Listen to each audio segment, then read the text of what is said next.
Hi friends, இன்றைக்கி ஒரு useful kitchen tips பார்க்கலாம். தெரியாதவங்களுக்காக இந்த டிப்ஸ். கட்டி பெருங்காயம் இருக்குது பாருங்கள், அது எந்த பிராண்ட் வேணுனாலும் வாங்கிக்கோங்க. இந்த பெருங்காயத்தை நம்ம மைக்ரோ ஓவனில் வச்சு ஃப்ரை பண்ணி அப்புறம் அதை நம்ம பவுடர் பண்ணி வச்சுக்க போகிறோம். தட்டில் பிரித்து வச்சுட்டு ஒரு 30 செகண்ட் வைக்கணும். ஆனால் 10 செகண்டாகவே வைங்க.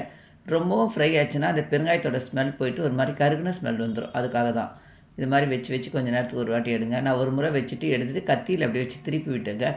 அப்போ 2 பீஸ் ஆகிடுச்சு. இன்னமும் நல்லா ஃப்ரை ஆகிடுச்சு பாருங்கள். இந்த அளவு வச்சோம்னா போதும். இதை எடுத்து வெளியே வச்சுட்டு ஆறுனதுக்கப்புறமா சிசரோ இல்லை கத்தியோ வச்சு சின்ன சின்ன பீஸாக இந்த மாதிரி கட் பண்ணி வச்சுக்கலாம். இதுக்கப்புறமா நம்ம மிக்ஸி ஜாரில் சேர்த்து பவுடராக பண்ணிவிட்டு நம்ம ஏதாவது ஒரு ஏர்டைட் பாட்டிலில் போட்டு வச்சுக்கிட்டோம்னா அந்த வாசனை போகாமல் நல்லாயிருக்கும். இதே மெத்தடில் நம்ம கடாயில் கூட போட்டு ஃப்ரை பண்ணிவிட்டு செய்துக்கலாம். நீங்களும் ட்ரை பண்ணி பாருங்கள். இந்த பாட்டில் மூடியிலே பார்த்திங்கன்னா சின்ன சின்ன ஹோல்ஸும் இருக்குது, அப்புறம் பெரிய ஹோல்ஸும் இருக்குது. அது நமக்கு ரொம்ப யூஸாக இருக்கும்.